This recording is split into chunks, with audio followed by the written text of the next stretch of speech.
I thought it was a Twilight Zone happening.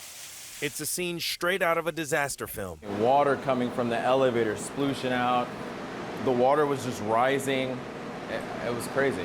And sadly, it's the reality Marquise and many of his neighbors at the Gables Post Oak apartments were forced to live through when a large pipe burst in the complex early in the morning last Friday. I don't even know how to swim.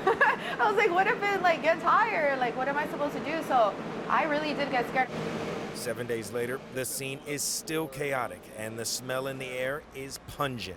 This is actually better because the smell was even more rancid than it is now. Marquise lives on the first floor and tells me, like many of his neighbors, his floors were completely soaked for days. And water came up to about that? Yeah, the water came up to about right here. The flooding ruined his mattress, soaked all sorts of clothes, and worst of all, destroyed electronics like the camera equipment and drone he uses to earn a living.